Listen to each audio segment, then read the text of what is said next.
Hello, my name is John Rose. Welcome to my YouTube channel. Today is May 27th, 2018. It's Sunday here in Houston, Texas, just a little bit after noon. So the sunlight isn't in the best position to be filming right now. And I really didn't have a whole lot to say, except to tell you how great I feel and what an amazing week I've had. In 3 weeks, I'll be celebrating my 64th birthday. In 5 days, I'll be celebrating my 28th raw vegan anniversary. So, I haven't eaten animals in 32 years. I've been 98% raw for the last 28 years. And here in 3 weeks to the day, on June 17th, on another Sunday, I will have completed a full 64 years. So this is my 64th spring that I've experienced, and coming this summer I'll be having my 65th summer. Interesting how I call myself 64 throughout the year, and really every time I'm doing something it's the 65th time I'm doing it. But the point I'm getting at here is I don't feel like I'm aging like everyone around me. I love watching TV to get an idea of where everyone else is at. Just like I come out here and I talk to people to try to figure out where everyone else is at. Saw a Judge Judy show the other day with a 67-year-old man and 66-year-old woman. A woman, I'm thinking, my God, these are my contemporaries? And people have the nerve to say I look old. I know better, man. In the last week, it's been phenomenal, the kind of feedback I get from people. I've met so many positive people that were ready for this information. And what do I hear when I tell people I'm 64? They go, wow, I was already impressed, but now I'm really impressed to know that you're 64. And I shake their hand, and they touch my body, and they go, God, I can't believe how soft your skin is. One guy the other day said I was a freak of nature. And it was a compliment, I know it was, because he was explaining how my veins were popping out in my arms. And how 3 hours prior to that, I was in there doing my little quick push and pull routine with the weights, and he came in there because he wanted to pump up to impress the women out by the pool. 3 hours later, he looks at me and goes, God dang, your veins are still popping. You're a freak of nature. I just again started laughing. In a way, I am. I'm a freak of humanity. I'm not a freak of nature. It's humanity that's a freak of nature. It's you guys out there who aren't even coming close to looking like you're supposed to. In order to really evaluate the health of a person, you just can't look at one thing. You got to look at the whole body. And when you look at my whole body, you'll notice that, well, you might criticize my face since I have such little body fat. The lines on my face, the expressions of all that happiness I've had throughout my life is easy to see. If I was to go from 5% body fat to 15%, add out close to 20 pounds of fat on me, I'd still have the amount of fat as an adolescent boy, but my face would probably look 20 years younger because it would fill out.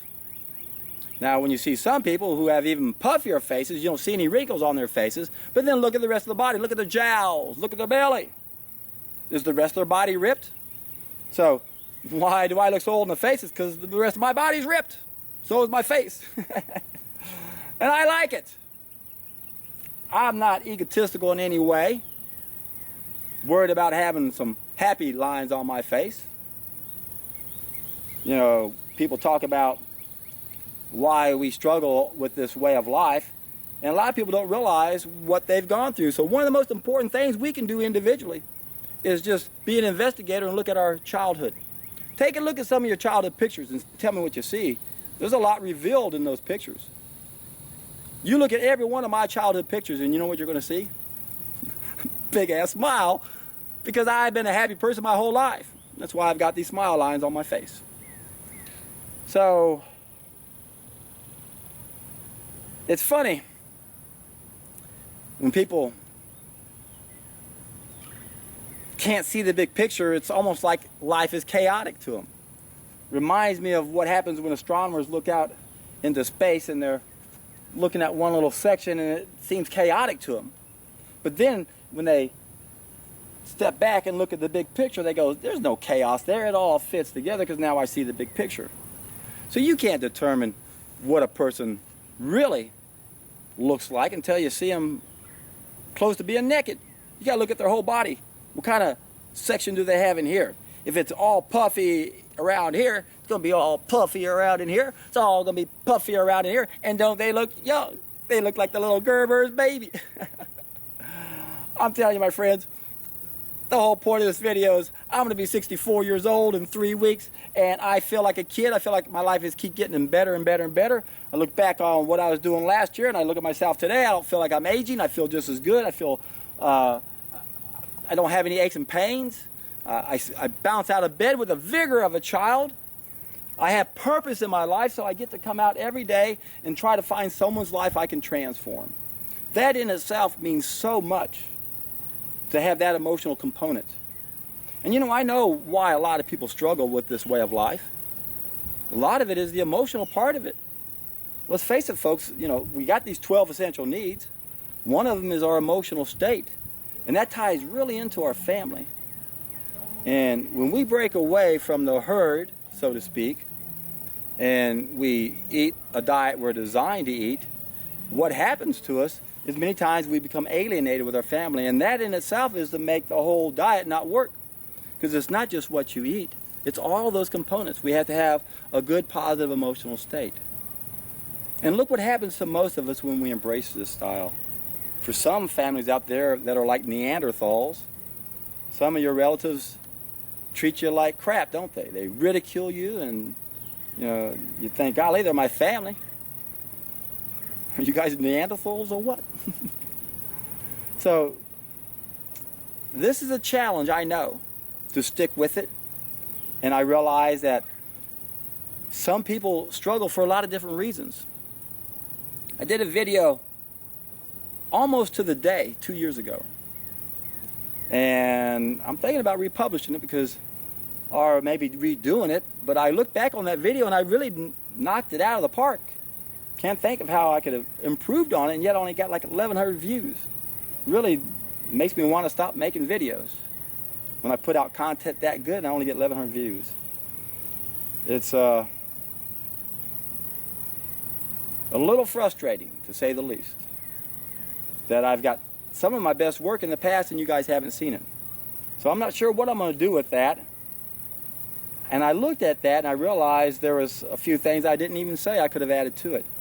Just like the video I did, I actually published this morning. I actually taped it several days ago. It took a long time to upload since it was so long. I realized I forgot to include the very first reason why eating animals can give us energy. It's how I got into this 30 years ago. I came up with a mathematical procedure to monitor my caloric activity to prevent gluconeogenesis.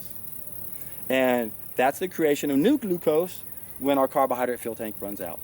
That's why I got into this. As an athlete, I didn't want that fuel tank to empty. I wanted to keep it full the whole time. But I know through my studies that up to 58% of excess dietary protein can be used for gluconeogenesis. So we can eat meat and get energy from it because we're eating so low carbs that we need the carbs, and we get it from the animal flesh instead of our own flesh. And that's why I started to write a book on weight loss, is to help people make sure that they didn't lose their own flesh. Because this is what usually happens when people try to lose weight. They use portion control instead of food selection. That will deplete their carbohydrate fuel tank within several days. Now they can start losing muscle at an extremely fast rate. Unless they consume a whole bunch of excess dietary protein, which then can be used in lieu of using your own muscle to create new carbohydrates. So there's actually another way. Some people can eat meat and actually get some energy from it. In fact, a lot of bodybuilders get most of their carbohydrates from their excess protein. And if it wasn't for that excess protein, they wouldn't have the energy to do the workout. Which explains why a lot of people think we need to eat protein for energy. If there's one of my pet peeves is watching these idiot survival shows where people are screaming, I got to get some protein for some energy. You're not supposed to use protein for energy. If you're using protein for energy, my gosh, you're consuming so much excess dietary protein, your kidneys are going to stop filtering, your lymph system is going to back up, and you're going to have all sorts of problems. So does it work? It does, because it's part of our backup system. Our body knows what to do if the carbohydrate fuel tank empties. But it's a backup system. We shouldn't have to kick in gluconeogenesis or even ketosis. But it can work. A lot of people see results with it, but then they don't understand the total ramifications from that type of lifestyle. So, nothing really excited to say, except I have a 28-year anniversary coming up on June 1st. That's when I first found out about raw foods. It appealed to my sense of logic right away. It wasn't that hard for me to embrace it, although letting go of some of my favorite foods took a little while. But we crave what we're made out of. And I'm convinced that a lot of people, if they fail at this way of life, many times it's because their addictions won. It's interesting how the mind is so tricky. I was thinking about that on the way out here this morning. I was reflecting back at a time in my life when I was playing competitive sports and I was concerned about getting a good workout on rainy days, and I didn't want to pay a bunch of money to join a facility, so I started teaching fitness. I started teaching aerobics. And I started teaching at one place, and I had a really good following, and I got to a point where I wanted to get away from that, but I almost felt guilty quitting on all of my followers. So subconsciously, I intentionally got fired. Is it intentional if you did it? I actually injured my shoulder, and it was in the process of healing, and I couldn't wear the uniform, which was a shirt that covered my shoulders. I had to wear a tank top. And I told my superior, my boss, my supervisor, look, if you still want me to work, I've got to break the protocol and not wear the uniform.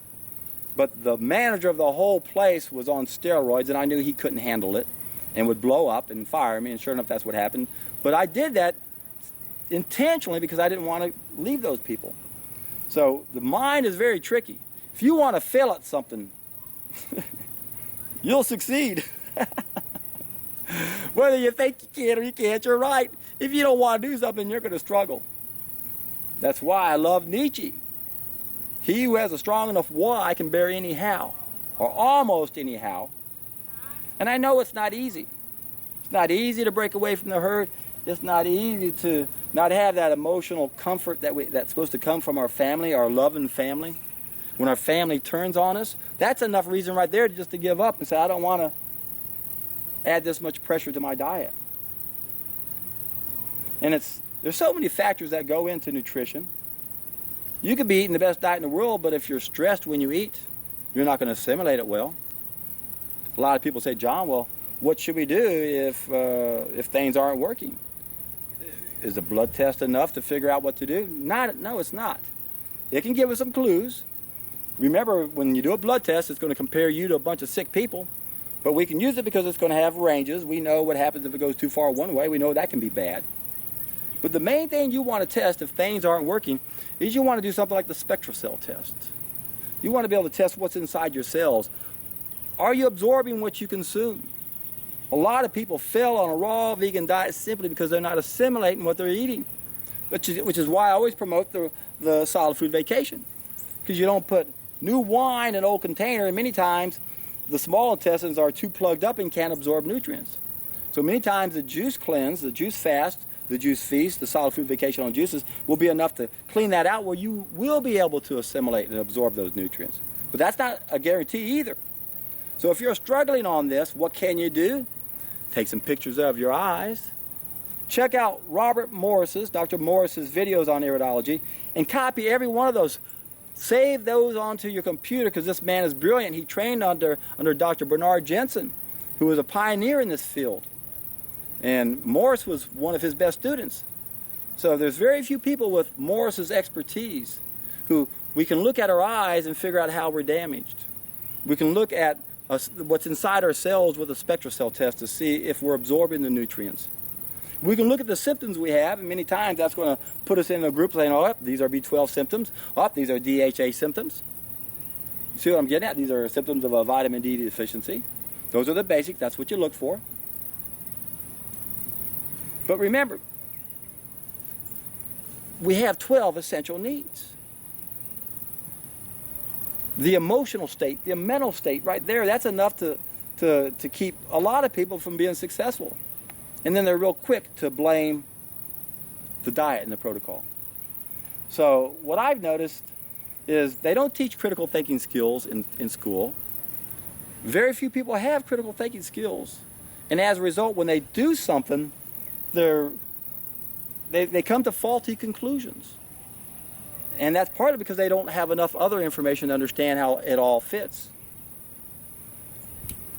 And I was thinking of this before. In fact, I thought of this a long time ago, realizing the limitations I have with my research that I've done on myself. And it reminds me of the good old saying that you can't step in the same river twice like you can't step in the same body twice.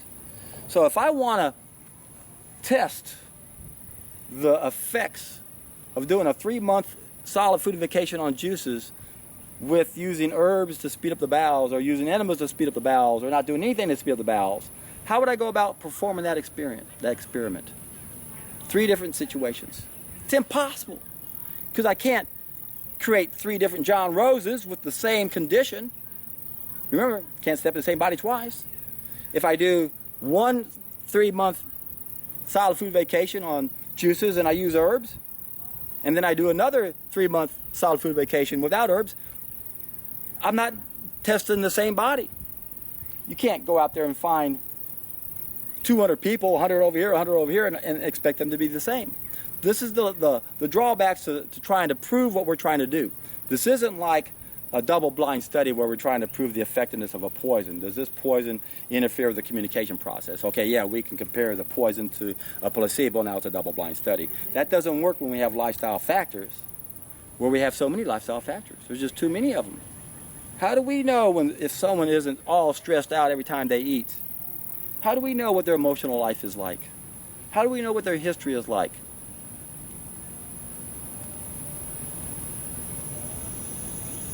We don't, do we? Unless we really know those people.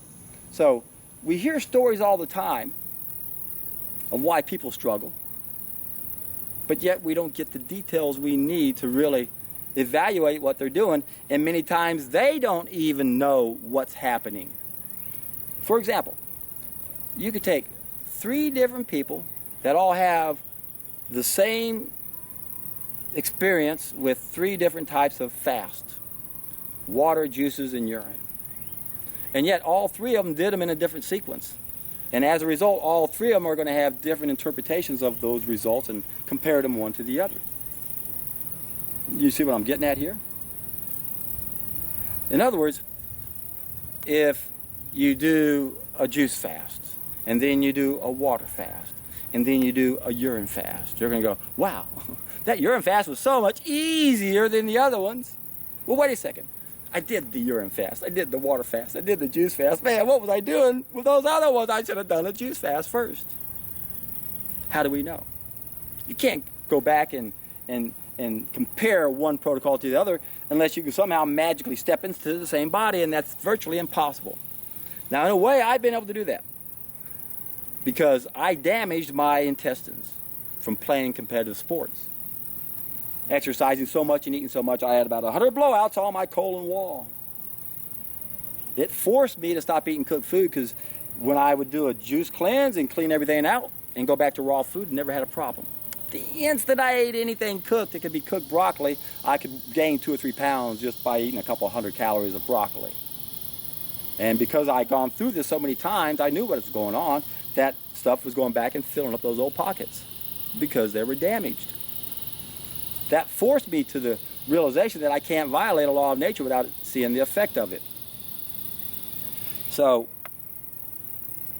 having gone through that experience, having gotten rid of all that old garbage inside me, from there on out, no matter what I did, it's going to be hard to compare that protocol to another protocol. There's no way I can end up with that 20-pound cesspool in me. That was the same way it was when I first got it out of me. You see the point I'm trying to make, and I'm stumbling a little bit, dragging it out. But it's difficult to evaluate things. How do we know for sure the effectiveness of these type of protocols? Well, I like the work, what's his name, Otto Buschlinger. Supervised something like 80,000 fasts, both on water and juices. And his conclusion, bar none, he saw better results overall with the juices for the simple fact that you're addressing things with the juice fast that you cannot address on the water fast. Now, is the water fast a deeper cleanse? Is it going to be more effective with certain conditions? Of course it is. They're all great. But when you start seeing benefits of going on a fast, it's what you're not doing that makes this thing so powerful. A lot of people who rave about certain things don't understand the whole idea behind fasting. So, don't get discouraged when you hear people who claim it's not working for them. We don't know why it's not working for them. It's working for me. It's how we're designed. I've always thought from the very beginning, one of the reasons why I've been so successful, because I'm very active still. So when you find someone that says, I did the raw vegan diet and it didn't work for me, were you getting a couple hours of sunshine every day? Were you getting a couple hours of exercise a day? Do you live up in Canada? You live in the UK? You're living where you're not supposed to be. It isn't going to work. You might have to adapt what you're doing. You're going to need to supplement because you're not getting sunshine. The environment's damaged. I may not be getting B12. DHA, most of us aren't making it because we're eating the wrong percentages or ratio of omega-3 and omega-6. So it's hard to find the truth about how to eat because the world revolves around us eating the wrong food. The wrong food. The truth has enemies. You're going to have people coming out here and lying and making up stories that aren't even true. Some of them. And I don't mean to discount the horrors that some people go through because I've coached enough people to know that some people do struggle trying to figure out, well, what's my problem? Am I assimilating my nutrients? Am I satisfying all my other needs? Am I sleeping? If you're not sleeping, you're not going to get healthy. If you got a negative attitude, you're not going to get healthy.